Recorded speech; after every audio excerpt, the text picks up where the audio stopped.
n'y a rien à craindre, quoi. Où les Rastas sont, on a la lumière, bien évidemment. Et la lumière est de retour. Alors, on termine avec vous, Desch. Voilà, je disais que, en tout cas pour le frère Ascouche, le grand frère, le guide, le Ruben, c'était vraiment une bonne opportunité pour d'abord la Côte d'Ivoire et puis pour l'Afrique. Le reggae était vivant ici en Côte d'Ivoire, mais au niveau Rastafari, on n'avait pas vraiment cette lumière-là de pouvoir nous guider avec l'appui des documents et aussi sa personne même en train de nous mettre sur les pas, nous expliquant le fondement et tout ça. Et ça nous a permis et ça nous a guidés dans nos recherches personnelles nous-mêmes. Et aujourd'hui, on peut dire vraiment merci à Jah parce qu'il nous a amené un messager et on est fiers de l'accueillir vraiment, quoi. Merci beaucoup. Alors, à présent, on va aborder la question de couche et de la scène, du live de façon générale. Alors, dans votre carrière, quelles ont été les plus grandes expériences scéniques? Déjà, en Côte d'Ivoire, avant de partir pour les États-Unis, et puis actuellement, ce qui se fait. Mais en Côte d'Ivoire, il faut dire que sur le plan scénique, ce qui m'a vraiment marqué, c'était le Festa 98 avec Alpha Blondy. Voilà, et quand je dis à Alpha Blondy le Festa, il me dit le Festa raté là. Je dis non, mais pour nous, c'était pas raté parce que nous, ça nous a donné, c'était la première fois qu'on jouait devant une audience aussi grande. Donc voilà, ça c'est un souvenir très cher que j'ai. Nous avons fait aussi le reggae sur la ville à l'époque avec Tangara, Spikoda et Tikenja et autres. Et donc ça aussi, ça a été un moment très fort. Maintenant aux États-Unis aussi, le plus grand festival que j'ai fait, c'était devant 12 000 personnes avec Steel Pulse, Jimmy Cliff, Alpha Blondy était là aussi. Donc ça aussi, c'est un événement qui m'a marqué beaucoup.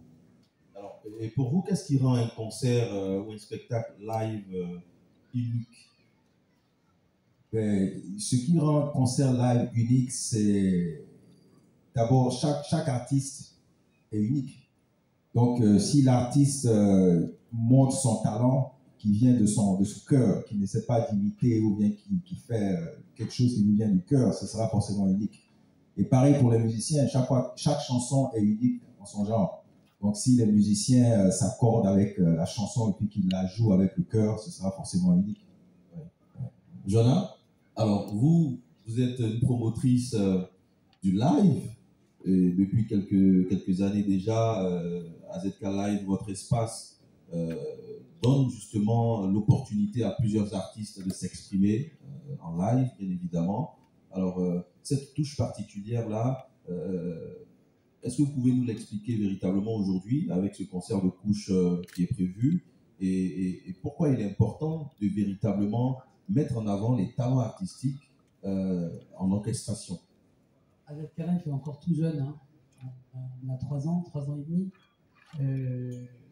La première année, on a pris notre temps, il fallait roder le matériel, roder les équipes et puis surtout roder les musiciens. Aujourd'hui, on a un house band qui est le Majesty Roots. Ça a permis que dans la deuxième année, et ça je dirais toujours merci, hein, il y a Myrna et Cubix qui sont venus en décembre 2023, qui ont fait un show, ils étaient venus en vacances puisque Myrna a grandi en Côte d'Ivoire. Et ensuite, c'est Yafroy Production avec Ayman qui nous a offert le concert de Clinton Ferron en mai 2024. Et puis c'était parti, on a compris qu'on avait atteint un level qui nous permettait d'accueillir des scènes internationales, c'est-à-dire des artistes de niveau international. Et c'est vrai qu'on a fait venir pas mal de personnes étrangères. Et en coulisses, je recevais beaucoup d'appels en me disant « Joanna, qu'on fait venir des artistes, c'est vrai que ça a un coût.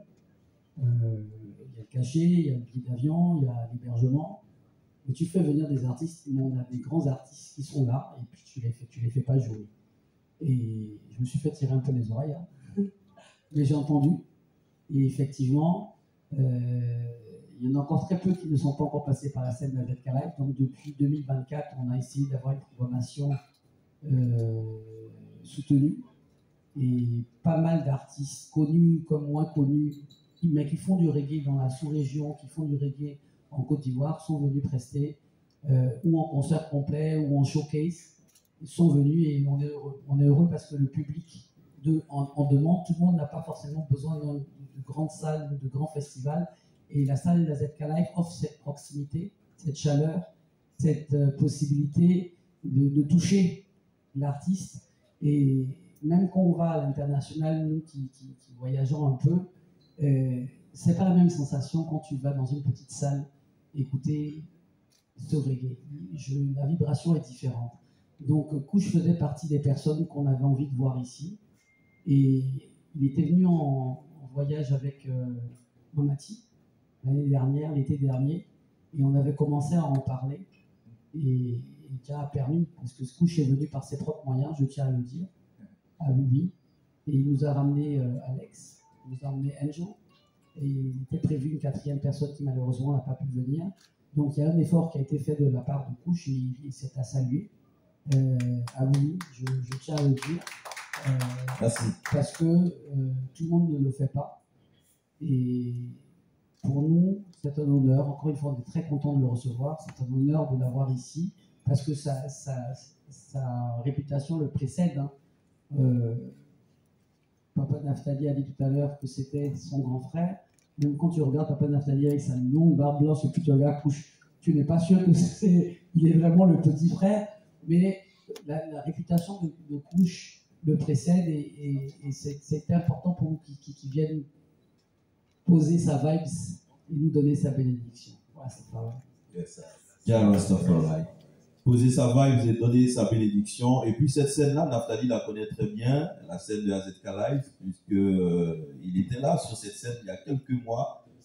Alors, parlez-nous justement de votre sensation toujours, toutes les fois que vous jouez ici à AZK Live. C'est la vibe de la proximité. C'est-à-dire, on est proche de ceux qui nous aiment. Oui, ce qui est intéressant avec les chanteurs de reggae, on n'est pas des stars, on a bien compris que les étoiles sont bien dans le ciel. Et nous, on est ici humains avec des frères qui soutiennent le travail qu'on fait. Et jouer à AZK, c'est leur rendre hommage parce qu'on est plus proches. Et puis, ils peuvent toucher du doigt cette vibration, cette inspiration. Et il n'y a pas de prix à ça, quoi. Voilà, c'est-à-dire, on a un double salaire. On touche des sous et on touche la vibration. Voilà. Alors, on va aborder à présent la question de l'hommage, hein, on va dire la raison pour laquelle même ce concert se tient, placé sous le signe et le mémorial Marcus Garvey, c'est un symbole véritable. Alors, pourquoi avoir choisi de dédier ce concert à Marcus Garvey? Déjà, peut-être avant même, hein, du coup, je pouvais nous expliquer un peu ce que représente ce leader pionnier du panafricanisme pour vous et comment son message continue de vous inspirer. Bon, il faut dire que Marcus Garvey, qu'on appelle le père du panafricanisme, est le premier, la première personne de couleur noire qui a rassemblé des millions de Noirs aux États-Unis et puis après ça s'est étendu jusqu'à l'Europe et même l'Afrique, parce que si vous voyez nos premiers leaders de l'indépendance comme Kwame Nkrumah, Patrice Lumumba, Jomo Kenyatta, ils sont tous influencés par Marcus Garvey. Donc Marcus Garvey, c'est un nom qu'on ne connaît pas trop, mais il a influencé tout le monde, même Malcolm X, son père était quelqu'un qui suivait Marcus Garvey. Vous prenez Martin Luther King, sa façon de parler, tout ça c'est inspiré des discours de Marcus Garvey. Et en plus, pour nous, les Rastas, Marcus Garvey a une place un peu spéciale parce que Marcus Garvey est le premier à avoir dit que de regarder vers l'est de l'Afrique, quand un roi sera couronné, ben, ce roi-là sera le rédempteur des Noirs. Et donc, en 1930, le 2 novembre, quand Sa Majesté Haïlé Sélassié était couronné, c'est là que les Rastas sont nés. Donc, sans Marcus Garvey, il n'y aurait pas de Rastafari. Sans Marcus Garvey, il n'y aurait pas de reggae, puisque le reggae est la musique qui a été créée par les Rastas. Donc, voilà pourquoi pour nous, Marcus Garvey a une importance, une signification encore plus grande. Donc, le célébrer le jour de son anniversaire, parce qu'il est né le 17 août 1887. Donc, ce sera la nuit du 16 au 17. Donc, le AZK a pensé que ce serait une très bonne opportunité pour célébrer cet homme. Alors, vous avez cité des leaders comme Martin Luther King qui ont été aussi inspirés par Marcus Garvey. Mais en Afrique, il y a aussi cette inspiration-là a véritablement soufflé, véritablement sur ces leaders africains. Parlez-nous justement de ce travail qui a été fait par l'homme à travers ces messages. Son travail, c'était que l'Afrique ne pourra pas avancer si tous ses fils et filles ne sont pas unis. Et ça, jusqu'à aujourd'hui, on le voit, que chaque fois qu'il y a le manque d'unité, tout tombe à l'eau. Et donc, comme j'ai dit tout à l'heure, même des hommes comme Patrice Lumumba et puis Jomo Kenyatta et tout ça ont été influencés par Marcus Garvey. Donc, chaque fois qu'on parle d'unité africaine, même l'OUA et tout, il y a l'esprit de Marcus Garvey qui est derrière. Marcus Garvey lui-même a dit que même dans la mort, il sera toujours là pour se battre pour la liberté de l'Afrique. Donc, son esprit est toujours là avec nous. Nathalie, sur ce point? Oui, c'est Marcus Garvey, c'est l'ouverture.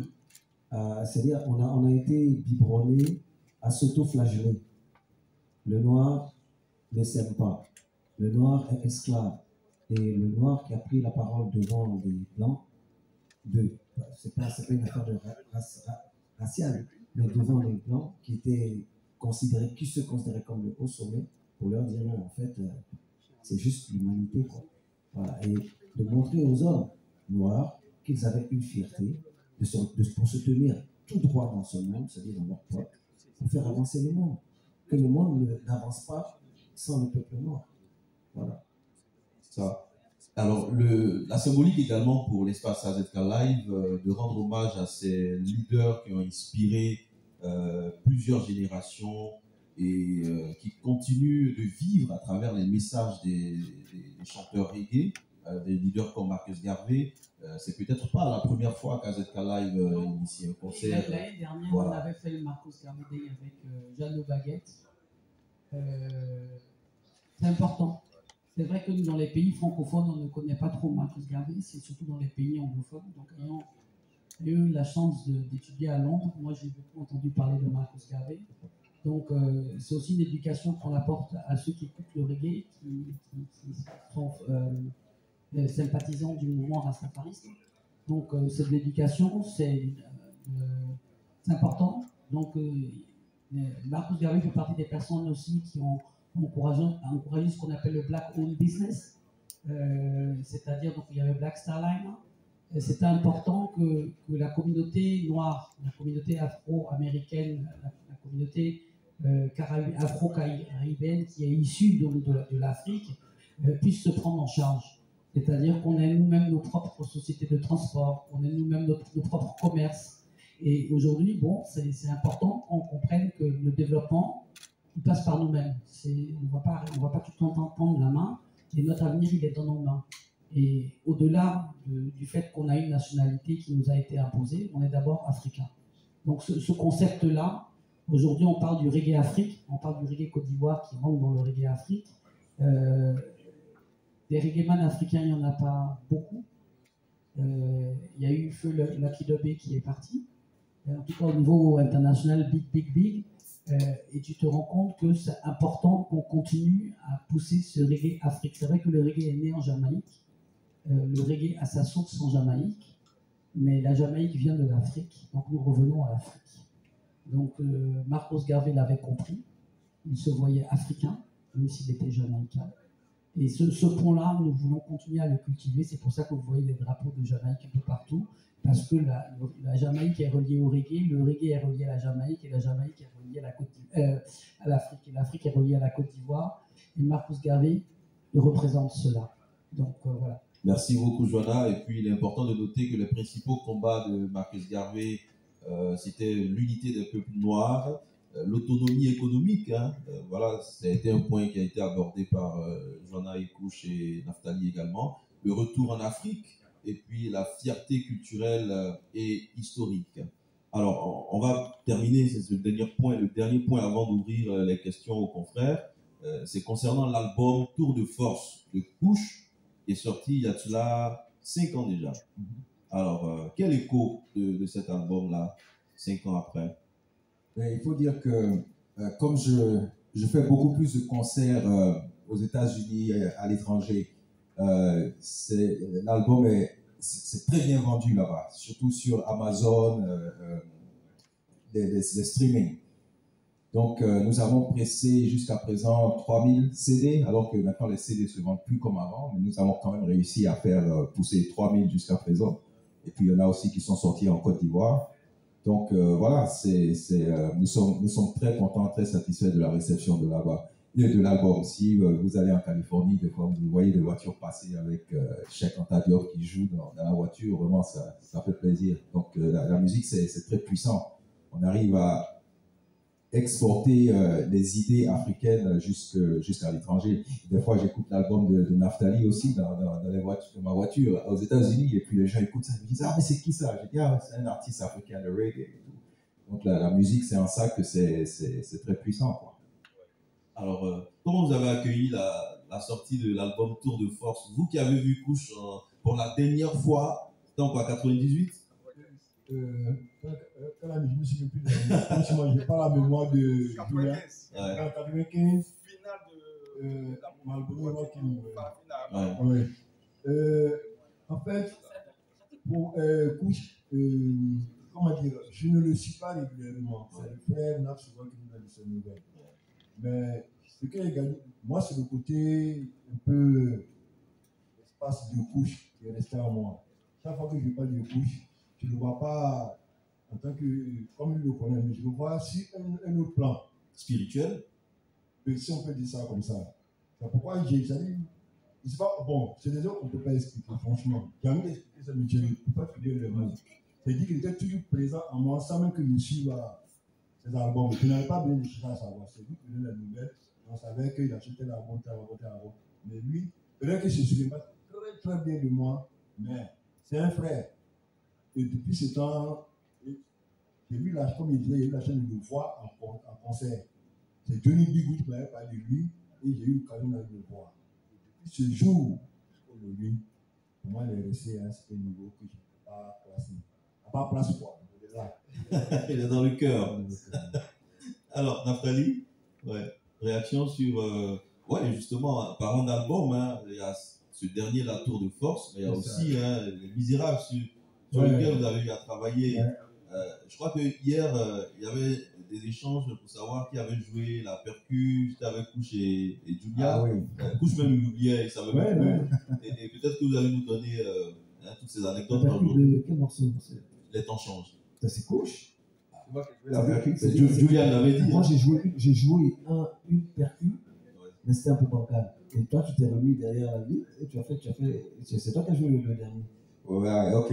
Je pensais que c'était Jojo. Moi, Non, c'est Jojo qui a joué. Jojo a joué. Ouais. Après, moi, j'ai rejoué.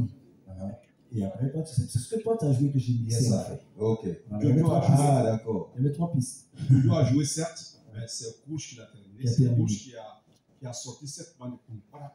On a gardé c'est parce que Couche qui a c'était joué. particulier. Il a joué la guitare. Et Diekou Maurice a fait le saxo. C'est ça. Puis maintenant, les chœurs ont été faits avec Slesby, Naftali, C'est ça. Alors voilà, et je n'ai pas encore écouté un titre, Couche Naftali. Ouais, ça va venir. Tout le monde on est toujours en featuring. Hein. Ouais.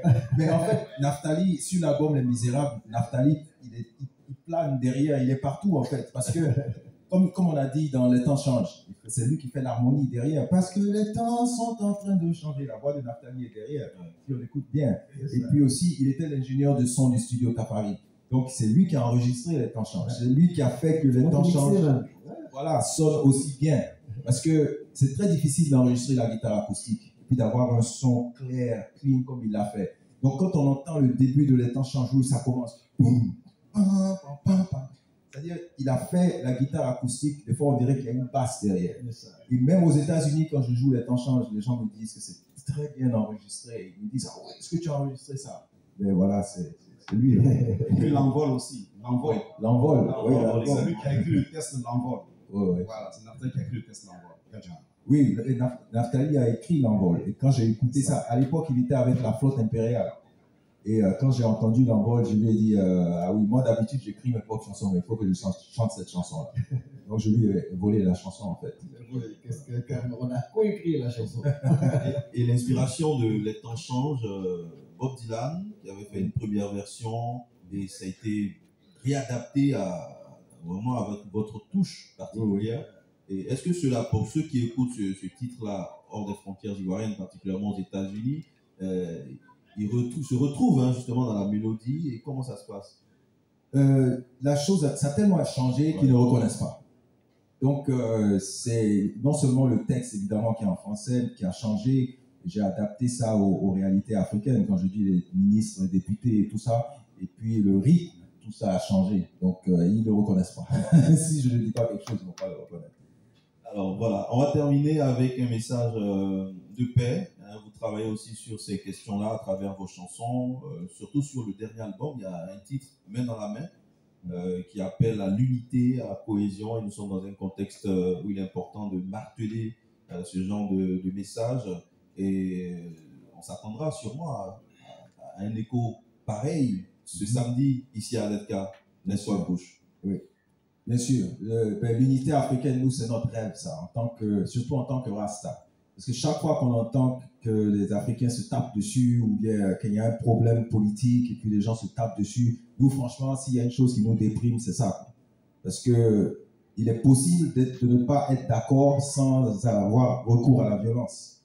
Donc, pour nous, nous voulons qu'il y ait la paix. Et puis, nous avons tellement souffert à cause des guerres et autres. Non seulement en Côte d'Ivoire dans le passé, mais aussi au Rwanda et autres. Donc, voilà pourquoi je chante. As-tu déjà oublié quand la marmite a chauffé, quand la rivière est montée et a failli déborder? Alors, main dans la main, tout le monde enfin. Main dans la main, tout le monde enfin. On va laisser le reste pour le show, hein? Merci infiniment à Couche, merci également à tous les panélistes qui ont aidé à avoir des informations précises sur la carrière de l'homme, et également sur ce concert-là annoncé ici à l'espace AZK Live. Et on va passer la parole à présent aux journalistes, aux confrères qui sont là, qui ont fait le déplacement, qui bouillonnent aussi de questions, qui veulent savoir justement l'actualité de l'artiste. Chers confrères, la parole est à vous. Oui. Voilà, vous présentez. Bonsoir à tous, moi je suis Traoré Moumine, journaliste à Radio Côte d'Ivoire. Donc, je voudrais savoir l'état civil, c'est quel nom? Pourquoi vous voulez savoir mon nom à l'état civil?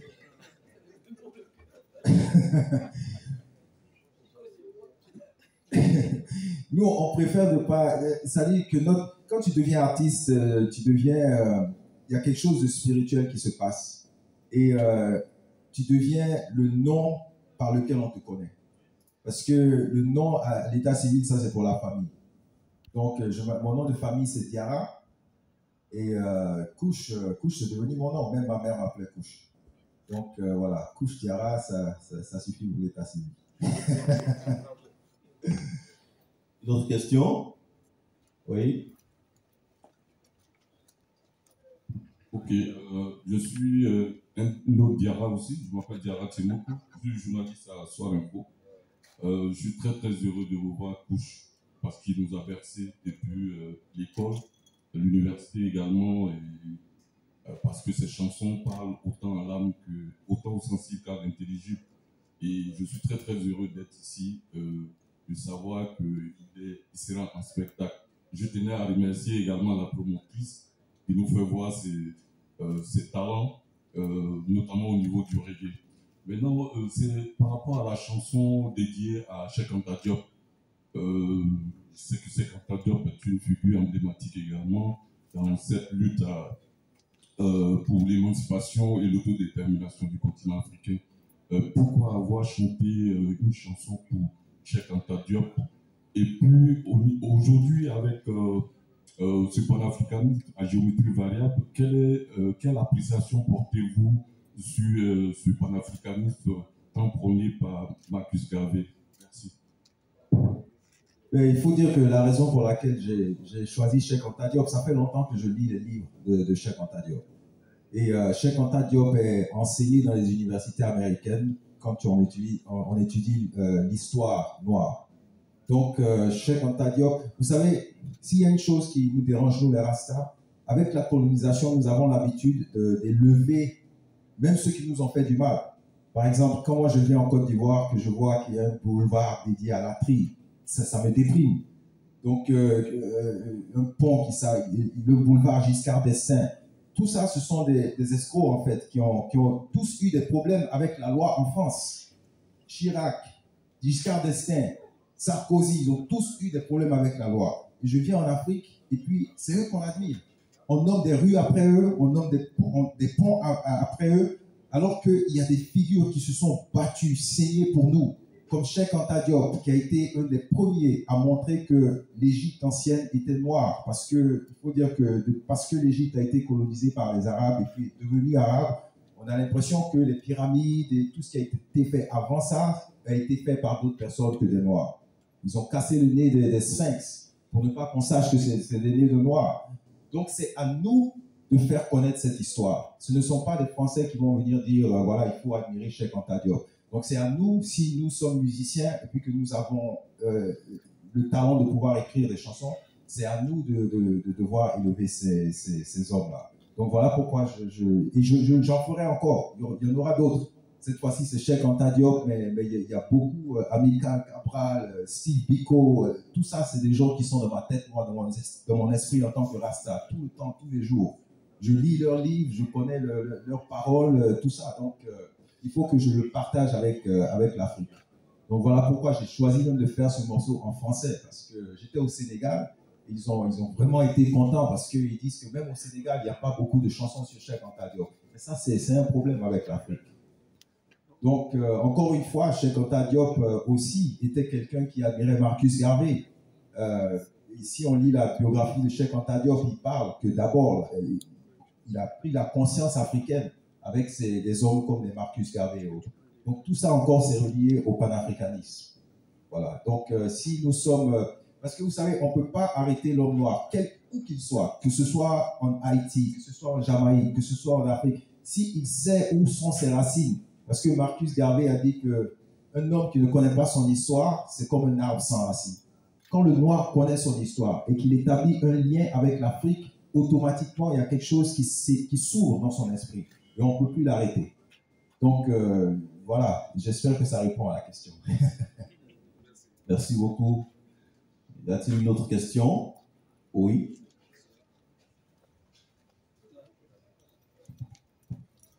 Bonsoir, Couche. Bonsoir. Céline Boukou, au débat ivoirien et au Pyramide. Je voulais vous poser une question, étant donné que vous venez des États-Unis. On voit un peu la réalité et l'actualité de ce qui se passe aux États-Unis par rapport un peu au mouvement noir américain. On a vu un peu des grands leaders être élevés et normalement qui devaient faire bouger les consciences ou bien bouger l'histoire des Noirs, tomber plus bas.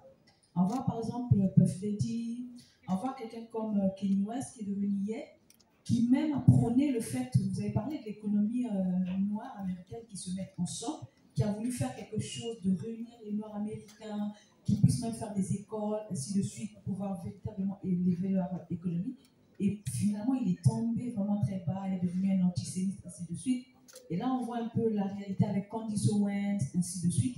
Alors, qu'est-ce qui ne va pas au niveau de cette hiérarchie, bien ces leaders noirs-là, qui n'arrivent pas à être ensemble, c'est-à-dire à former un bloc pour permettre justement à ceux qui sont en bas de pouvoir monter? Parce qu'avec ce qui se passe, on a toujours l'impression que les Nord-Américains, c'est ceux qui montent et puis ils tombent. Ils s'arrêtent dans le bling-bling, mais ils ne sont pas dans le tréfonds des choses. Qu'est-ce que vous en pensez? Qu'est-ce que vous pouvez proposer? Merci. Très bonne question. Mais c'est ça, il faut dire que, vous savez, tous les Didi et autres, ce sont des... Tout art qui n'a pas de fondation spirituelle est destiné à tomber. C'est-à-dire que ce sont des gens qui ont bâti leur château sur du sable. Donc la marée arrive et puis ça ramasse le sable et puis le château il s'écroule. Donc tous ces gens que vous avez cités, ce ne sont pas des gens qui ont eu des fondations spirituelles. Le reggae est basé sur quelque chose de spirituel d'abord. Mais ces gens, la célébrité aussi, c'est quelque chose qui détruit l'homme. La vanité. D'ailleurs, la Bible dit que la vanité, c'est le péché préféré du diable. Et quand les gens commencent à être vaniteux, et puis qu'ils commencent à être des célébrités connues de partout dans le monde, mais ça leur affecte l'esprit, et puis ils commencent à faire du gaspillage, et puis à s'adonner à certaines perversités et autres. Donc voilà, c'est juste la corruption de Hollywood. Et puis quand on vit aux États-Unis, on s'en rend compte, dès qu'il y a un rappeur qui est signé avec un grand label, ben, il commence déjà à s'acheter acheter une maison pour sa maman, une voiture, et puis il n'a plus rien. En l'espace d'une semaine, il n'a plus rien de tout ce qu'on lui donne. Donc je pense que c'est ça, il faut que les hommes sachent ce qui est important dans la vie, que c'est pas la vanité, c'est pas le matériel. Il faut se consacrer à son art. D'ailleurs, il y a beaucoup de musiciens qui ne sont pas tombés, comme les Stevie Wonder et autres. Et Stevie Wonder, aujourd'hui, il vient d'avoir la nationalité ghanéenne. Encore une fois, parce qu'il y a une fondation spirituelle dans sa musique. Ouais. C'est bon? D'autres questions? Oui, merci. Eric Norva de Canal 7 TV France. Alors, je voudrais savoir, maximum, est-ce que c'est seulement le reggae que tu vas nous donner dans ta carrière, ou bien tu vas basculer sur le soul, sur autre musique? Bon, il faut dire que j'écoute personnellement toutes sortes de musique. J'écoute la soul, j'écoute le R&B, j'écoute même du hip-hop. Pour m'amuser, je rappe des fois. Et voilà, mon frère DDF est un rappeur. Donc j'écoute toutes sortes de musique. J'écoute du blues, j'écoute beaucoup de jazz, j'écoute de la musique classique. Mais pour moi-même, c'est le reggae. Mais ma musique est influencée par toutes ces musiques que j'écoute. Si vous écoutez Les Temps Changent, c'est pas vraiment un reggae non plus. Voilà. Mais c'est influencé par la musique africaine, par les tam-tams et autres. Par exemple, j'ai un morceau qui s'appelle No One, où le saxophoniste, je lui ai dit de jouer du jazz. Donc, il joue du jazz complètement, partout dans le morceau. Donc, j'aurai des influences soul, j'aurai des influences afrobeat, j'aurai des influences même de la musique ivoirienne. Par exemple, Les Temps Changent étaient beaucoup aimés par les Zouglouman en Côte d'Ivoire, parce qu'ils se ressentaient dedans le tam-tam et tout ça. Voilà. Donc, voilà, je ferai du reggae, mais qui sera influencé par toutes les musiques que j'écoute. Une autre question? Oui? Spyro. Bonsoir, coach. Bonsoir. Ça fait plaisir de vous revoir. Je suis Spyro, artiste musicien, pour ceux qui ne me connaissent pas. Pour là, j'ai fait office d'animateur sur Fréquence 2, parce que c'est moi qui fais la production de reggae. Moi, déjà, je voulais te dire respect pour ce que tu as apporté ici, parce que nous, de loin, on te voit déjà comme un architecte, tu vois. Quelqu'un qui a beaucoup apporté à la communauté Rasta, parce qu'on connaît l'histoire de comment le mouvement s'est planté, par ton canal, de comment tu as fait la transmission. Ça a été une transmission de valeur. Et puis musicalement, avec le studio Tafari, on connaît l'histoire avec la